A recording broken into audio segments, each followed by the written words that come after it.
What is going on, ladies and gentlemen? Welcome on into today's edition of DSM Media's Phillies game recap as we're looking at Monday night's game one up in the Bronx against the New York Yankees. And the Phillies, obviously, as we all know, coming off of being swept by Texas, heading into New York, we're hoping that they can find a way to play Phillies baseball that we saw last fall. But unfortunately, it looked more like Texas as they would fall 8-1. And of course, today I am joined by my guy here at DSM Media. Please welcome on in my guy, Dylan Davis. Dylan, my brother, how you feeling, man? What's going on? Not much, man. Not much. I'm sitting here every night getting ready for a Phillies win, and we're winless so far. So these recaps that I've been doing started after game one. Going to attempt to do 162 of them throughout the season. Might be a little difficult, but I thought they'd be more fun than this. I thought I'd have some more positives to come on and talk about each and every morning with everybody. And we're not there yet. A lot of it's negativity, a lot of it's ranting and emotion. So hopefully they can turn that around soon, man. But how are you? It's been a while. Absolutely, man. Listen, obviously, for me watching both the Phillies and the Union closely, it feels like the same things are happening. And we'll talk about the concerns about the Phillies, but I feel like most of it is mental. As you look into last night, you get Taijuan Walker in his first start. That was pretty cool to see. He's going up against Nelson Cortes, and obviously the Yankees have been dealing with their injury issues with the starting rotation. So you get Nelson Cortes in this one.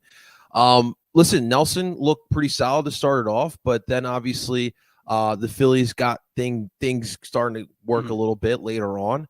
And then they were able to get him out of the game as they were able to get some hits. But of course, the Brandon Marsh at third base, does he go? Does he stay? That kind of was a momentum swinger. Taijuan looks solid, but obviously, I thought he looked like I thought he would this season. And then the bullpen continues to be the same issues yet again. But I guess, let's just start off with this, man.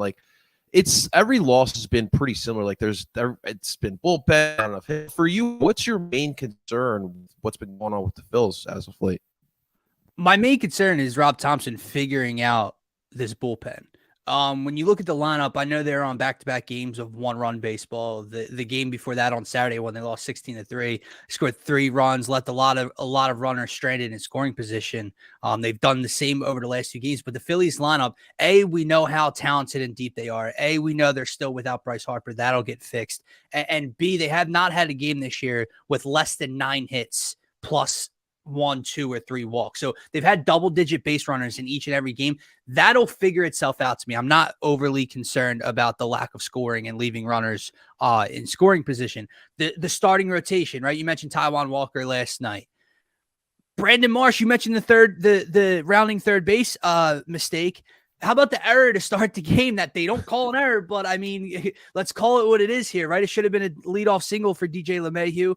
Gets to the wall. It's a leadoff triple. Now he's got to pitch to Judge and Rizzo and Stanton with a guy on third and nobody out. He tightens up. He got a lot better throughout that start.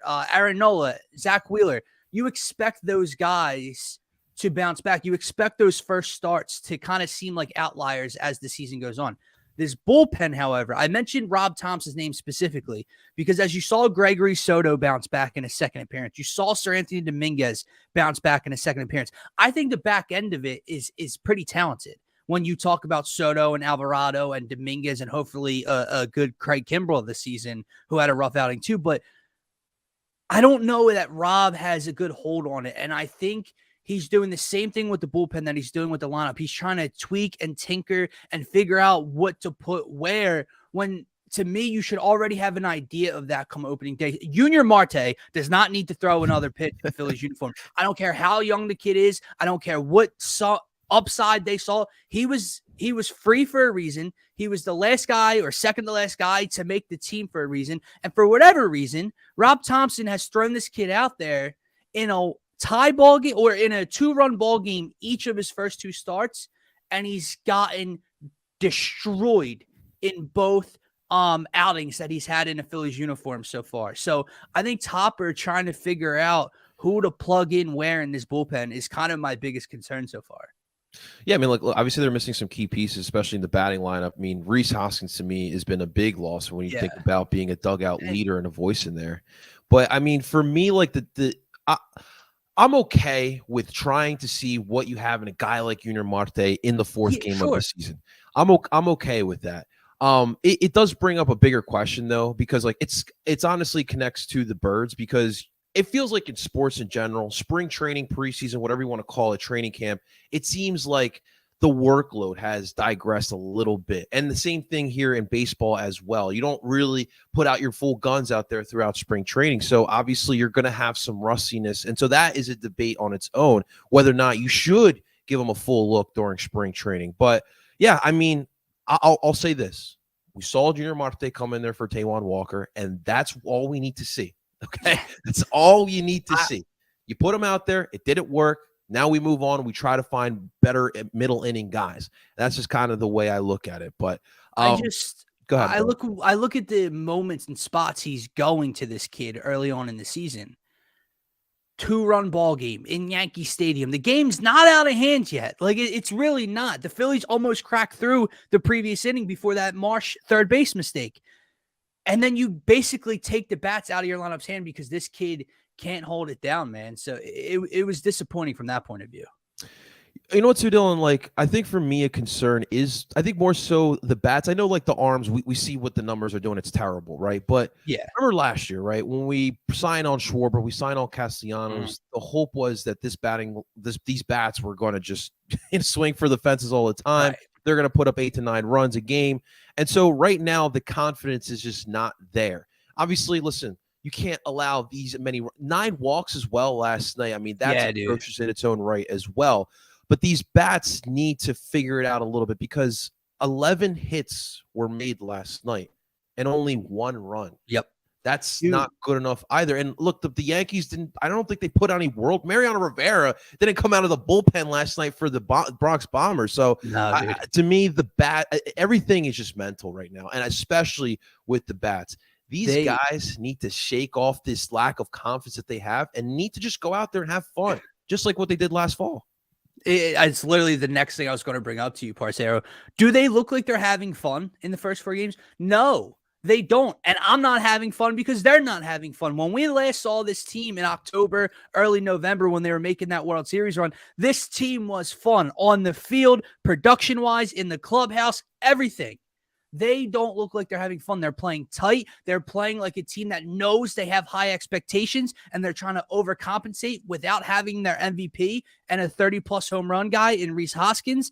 They don't look like a team that's prepared to play meaningful baseball at the moment, as crazy as that sounds. And I think a lot of it does go back to the short offseason and what you mentioned they didn't get a lot of work in spring training because of that short offseason. So with the new pitch clock and getting used to everything, it's showing right now, dude. Dylan, let me ask you something because we brought this up during Union match recaps. So the Union obviously struggling as well, and obviously they went through a tough championship. But when I watch the Union out there, it feels like they're trying to beat LAFC in the MLS Cup final. Do you feel like the Phillies are going out there and trying to beat the Houston Astros in Game 6 again? Absolutely. That's what it looks like because there's no confidence on the mound. Everything is tight, trying to be pinpoint. And you saw Aaron Nola on opening day missing his spots. Even in the first inning, he was missing his mark, missing his spots. Zach Wheeler, same thing. JT's got up here, he's down and away. It seems like they're tight, and it seems like you said that they're trying to beat a team that's not in front of them. Now the Yankees are a very damn good team, and the Rangers have improved greatly, especially on that staff. So you've gotten a tough schedule in the first 6 games to start before you head home versus the Reds. But I don't think either is the Houston Astros. And that's who it seems like they're trying to defeat right now. And it's hurting themselves. It really is. So Taijuan Walker, like we mentioned, he gets his first start for the Phillies in red pinstripes. And ironically, he goes back to New York, but not for the Mets, against the Yankees this time. 4 1/3 innings, 4 hits, 4 earned, 5 strikeouts, 1 home run allowed, 3 walks. What'd you think in his debut? I thought the first inning was a mess, and I thought what Brandon Marsh did in center field contributed to that because I know that the broadcast was talking about his command, and, I think he walked 3 guys in the first inning. And while, yes, you put that blame on him, but there's a reason he was tight facing Aaron Judge and Giancarlo Stanton and Anthony Rizzo and everybody coming up on deck is because it starts with a leadoff triple that should have never been the case. After he gets out of that inning, only 2 runs given up with bases loaded, nobody out against that middle of the Yankees order, which I thought was nice in itself to keep the Phillies in the game to start. I thought he settled in nicely, man. I really did. He gave up 1 solo home run over that short porch in right center field. And outside of that, he was fine. He got the hook, I believe, in the 5th inning with 1 out after he struck Judge out, and then I believe let up a walk or a single, and that's when Marte came in. Obviously, you want to see him go deeper into the game, but that pitch count was high because of the 1st inning, especially when we have a bullpen game today. But yeah, no, I thought he settled in nicely, man. The problem with that 2-0 start, Parcero, is this is another key for me in the Phillies turning things around tonight and going forward. Since blowing a 5-run lead on opening day, they have played from behind heading into the top of the 3rd inning in every game so far. 2 of which last night and game 2 against the Rangers, they've been down 2-0 heading into the top of the 2nd. So they've given up 2 runs in the bottom of the 1st inning to their opponent. And on Sunday Night Baseball, it was 1-0 heading into the top of the 3rd. So you're trying to dig yourself out of a hole from the jump, basically, man. You're spotting the other team runs. It can't happen. It's so discombobulated right now. It really is. I mean, like I said, for Taijuan, this is kind of like what I do expect him. And it goes back to kind of how this team was built. You're built this team to muscle games out, to get those runs, to get those home runs. And so that's why you sign on to Taijuan Walker. I still think he's an upgrade from Eflin, Gibson. Absolutely. But yeah, I think that this is what he is. And if you're not going to get those runs, I mean, you're really going to waste his outings. And so that's really something the Phillies obviously need to work on. But I'm curious to see how the season does go on, once he gets comfortable in Citizens Bank Park and how that will look. But obviously, look, he's a big body boy. That fastball, I that's going to be his bread and butter, that 4-seam fastball. But I think that as the season goes on, this is more so what you're probably going to see. But to that point, the pitch clock's been to talk about around the league. I'm curious your thoughts of what you've seen. Obviously, you heard what Bryce Harper said during the broadcast Sunday night. But what's your thoughts on the pitch clock, brother? I think so. I think that the Phillies need to suck it up and get over it, because other teams aren't having these issues. Other teams are scoring 4, 5, 6, 7, 8, 9 runs. Other teams aren't bitching and moaning and complaining about it, and other teams aren't 0-4. However, as a fan who played baseball growing up, who has always liked baseball, I don't need the game to be sped up. So while I think it can be cool and obviously beneficial to the younger generation and everybody included, when a Tuesday night game that starts at 7:05 is over by 9:30 or 9:45 rather than awesome. 10:30 or 10:45, that part's cool, except when you kind of are paying attention throughout the game and it's sped up, man. And right or wrong going forward, like I don't love it because it doesn't feel natural at all. You have some pitchers like a Nestor Cortez and a Jacob deGrom who work extremely quick, so the pitch clock's not an issue for them. It's going to be an issue for Aaron Nola all year long. It's going to be an issue for guys out of the bullpen like a Craig Kimbrell, like a Jose Alvarado all year long. It's going to be an issue for guys in the plate that kind of, if they work a count to 3-2, hold on, I need a second. They only get 1 timeout, right? And that's for a split second. The clock continues. Yeah. So I don't love it in terms of me already enjoying baseball. I never needed the game sped up. But I do think that the Phillies themselves need to figure it out and figure it out quick. It's funny. Like, I felt like Taijuan Walker was throwing at good pace. Like, pitches out, gets the ball back, and like he's not taking more than 10 seconds to throw that next pitch. And I thought that was pretty good to see from him. But it's funny because over the past like 5-10 years, Dylan, I've learned to love baseball and what it does provide. Like I do appreciate the pace of the game, especially like summertime. Like, dude, we're all trying to relax on a exactly with a nice brew in our hand, and baseball is a great pace for all that. But I do understand that. Look, Dylan, the generations that are behind us, look, they have a short attention span, and they don't care about baseball, and that's just the fact of the matter. And so if you're baseball, you got to figure that out. You got to figure out how I agree. to reach them. And so I agree. I got to figure it out, man. I don't think trimming 30 minutes off of a game is going to attract those fans that already think the game is boring Yeah, I and too agree, slow. man. In hindsight, it does make a difference. Like a 3 hour and 15-minute game being 2 hours and 40 minutes, when you think about it, yeah, that's pretty cool.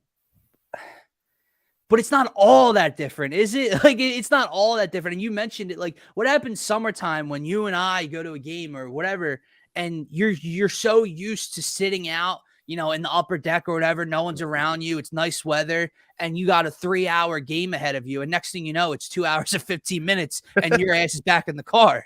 Like, That is true. That is absolutely true. But you know what it is, Dylan? Like, baseball and MLB in general, like they just keep trying to do too much. You know what? You know what will bring the younger crowd?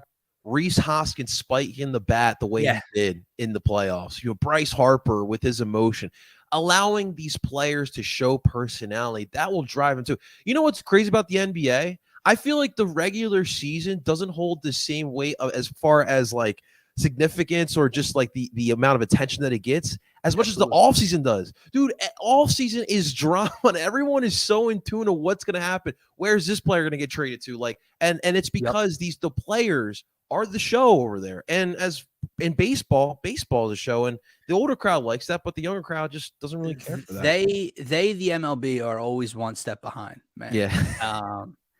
And I completely agree with you. When you have a guy like Shohei freaking Ohtani, who you just saw on the biggest stage in the World Baseball Classic, do what he can do, you got to figure out a way to market. It's not that hard to market that. It's really not. Like, this is the first dude that can do what Babe Ruth used to do, except 1,000 times better.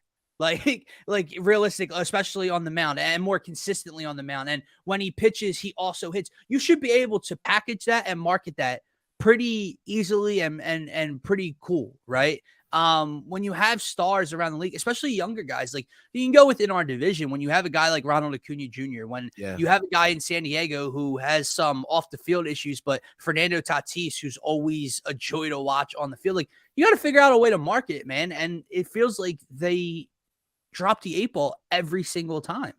Every single time. You know what else would help? Robo-umps, by the way. Just throw that out there. Whoa, Dylan is trying to throw some hot takes out there, ladies and gentlemen. We're Fox Sports. I'm just kidding, guys. Dylan, so before we move on from this game, the batting lineup, something I am intrigued about. Obviously, bats have been struggling, and I do understand. Like, look, you mentioned Josh Harrison was originally supposed to start. I believe he picked up an ankle knock.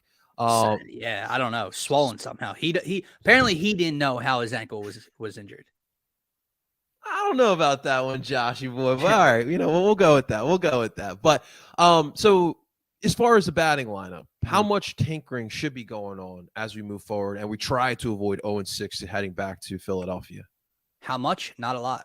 Not a lot, because that's not what good teams and good lineups do. And that's what I loved most about Rob Thompson when he came in and replaced Joe Girardi. If you go back to Joe Girardi's start of last year, I mean, Jesus Lord, how many different lineups were we seeing? We saw Kyle Schwarber. We saw Kyle Schwarber lead off, bat second, bat fifth, bat seventh in the first couple of months. We saw Nick Castellanos anywhere from 2 to 7. We saw Bryce Harper lead off. We saw Gene Segura. You saw every combination of lineup. That's not what good teams do. They know what your consistent lineup is. I get it. This is technically not the same team when you're missing Bryce and Reese from the postseason run. But figure something out, man. If you like Derek Hall cleaning up when he's in the game, when he's playing, he's cleaning up Costy's 5 or reverse. Stop tinkering it and switching it, right? If you like Boehm batting 6th, leave him at 6. Don't have him 4th, 5th, 7th. He needs to figure out a consistent lineup basically until Bryce can come back. I'll also say this to you. I know that Rob is a big believer, whether it's analytically, numbers, whatever the case is, with his lefty matchups. And he took a shot. He had to take a shot with Hall and Marsh and Stott last night against the lefty, and he doesn't normally do that. You have to do that because I'm sorry. Like I said, a good team, a pennant team, is not having Josh Harrison start 2 of their first 4 games because he's trying to dictate to matchup.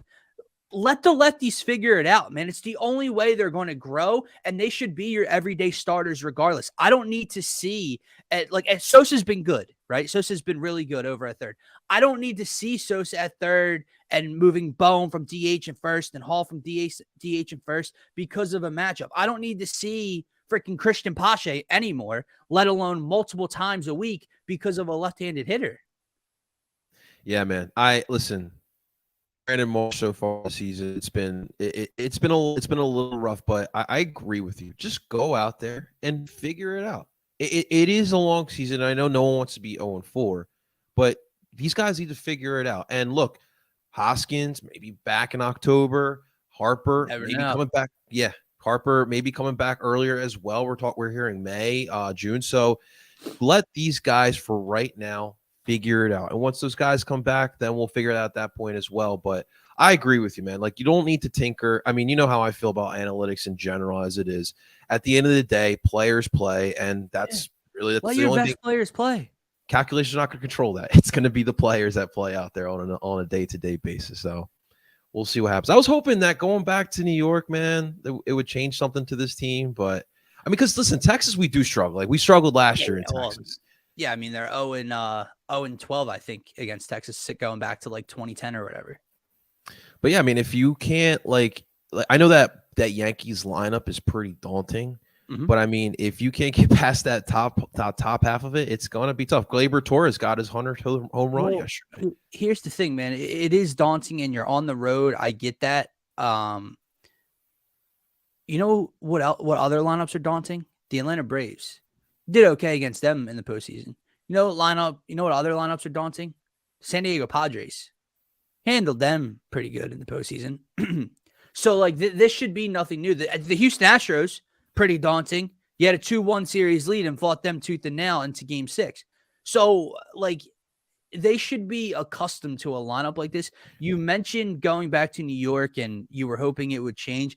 Dude, I don't know how they fix this energy. I don't know how they switch this momentum, but sometimes all it takes is a big hit or a timely hit or a big home run to change the energy and to change the tone in that dugout. And they are in desperate need of something to go their way. That's what I'm looking for, man. If you can get a timely hit in the third inning to score 2 runners, if you can get a Kyle Schwarber 2-run home run to start the game, that's what will change the momentum for this team. If they continue to get behind early, I don't care if it's 1 run. Their mindset already is we have to climb back. We're playing from behind.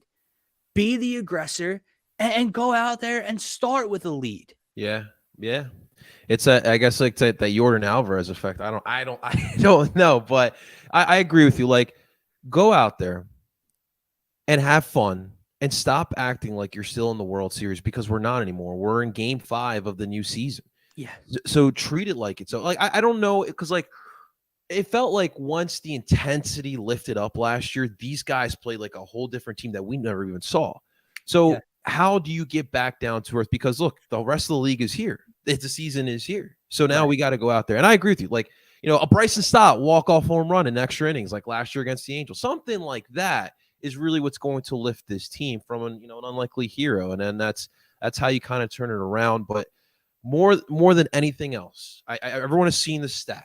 No team has gone 0-6 and made the World Series. Now, obviously, anything can happen, but there is no way now that us, the fans, or them as a team, want to come back to Philadelphia for this home opener 0-6. Because I guarantee you, it's not going to be, woo, welcome back, guys. It's going to be, boo, get the hell out of here. So let's change this around. The funny part is you would have to assume there's a National League banner probably being dropped or raised on Thursday, correct? So this was supposed to be a party on Thursday. This was supposed to be your home opener, celebration. Welcome back, guys.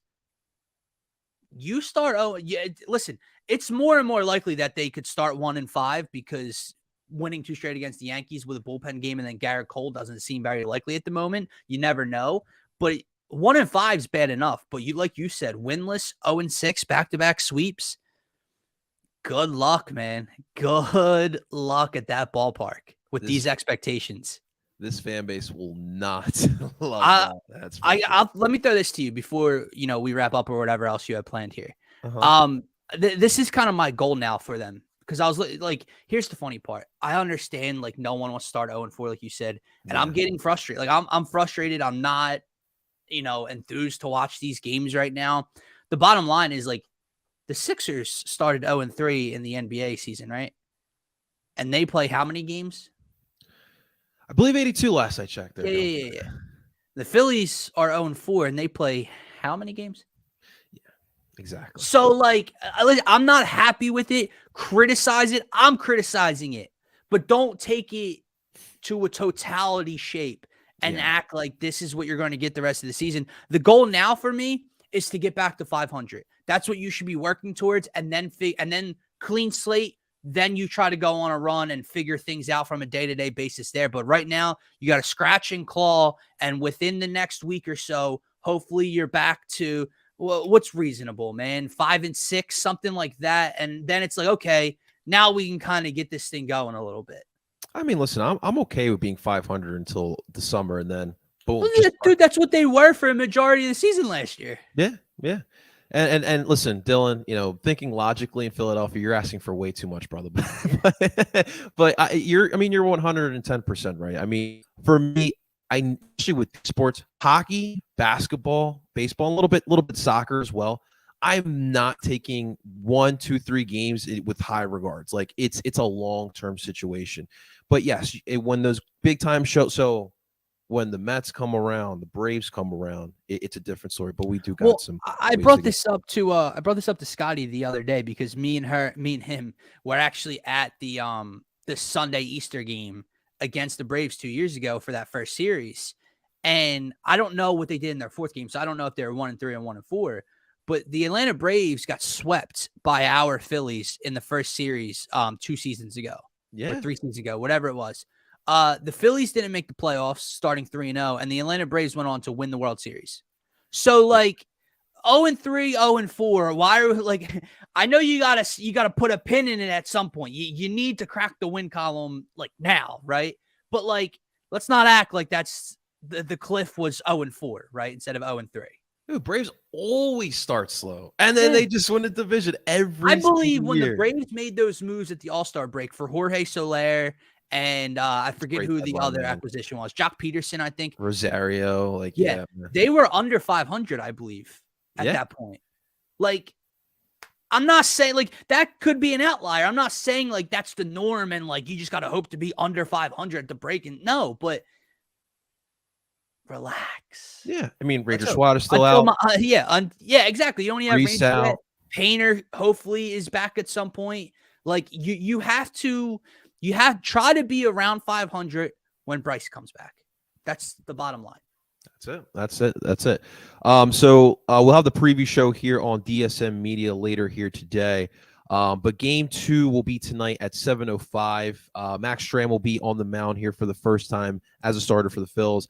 He's going to go up against Dominico Germán, number 0, a number 0 pitcher. I'm not used to. I hate it. Stroman wearing the 0 as well. It's number 0 with no last name on the back. Gotta love it. Are you ready for offensive linemen to wear 0? No. I don't want any Philadelphia Eagle to wear number 0. I think it's the worst number in sports. Like, well, is it just 0 or is it 00? I don't, dude. If you're a lineman wearing just 0, that's just weird. Just like, I feel like I could deal with like a wide receiver or a DB or something wearing 0. I don't want to see 00 like Spencer Hall's. It's the worst number in sports history. You brought up Spencer Hall's. I don't need to see it, bro. Man. 1 was too many in Philly. Oh my God, dude. No one's worn that number since. Now that I think of that. Nah. Thank God. Good. People have a sense. Absolutely, man. So I wonder how your nerves are going to be after tonight, because we also got Sixers Boston. I know.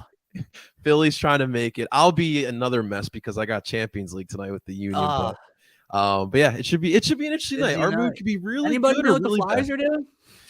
I don't know. Tortorella's watching from above, so all things are good with the Flyers, I guess. They're cleaning house, Dylan. So I mean, we haven't talked Flyers in a while, but at least they cleaned house a little bit. The head coach is watching from a suite. That's what you do when you're that bad, I guess, man. But that's gonna do it here for Phillies game recap, guys. Listen, we're with you. It sucks, but we're along with the ride. We're all along with the ride here, and we'll see if they can shake it off here tonight. Make sure you guys check out the DSM Media pre-game show here tonight, 6:00. Right? We're doing it. Yes, sir. Duo show. 6 Sixers p.m. pregame and Phillies. You got the 2-for-1 special here. We always get you covered here at DSM Media. So 6:00. Stay tuned for that one. We'll get you all prepared for tonight. But Dylan, anything else you want to plug away, my brother? Yeah, man. So with our friend Phil Stiefel departing onto Philadelphia Sports Network, congrats! Shout out to the Beard for that. But we're missing big time content in the morning, and with pregame shows and turf talk, and then the games at nighttime. Scotty and I were trying to figure out when to get something together. So starting next Monday, what's that date? April 10th, I believe. Yes. Monday, Wednesday, Friday mornings at 8 a.m. Scotty and I will be live on the Faithful Fanatic show here on DSM Media, talking all things Philly sports, Phillies, Eagles draft, Eagles off season, Sixers, playoffs, all that good stuff. So Monday, Wednesday, Friday mornings at 8 a.m. on DSM Media.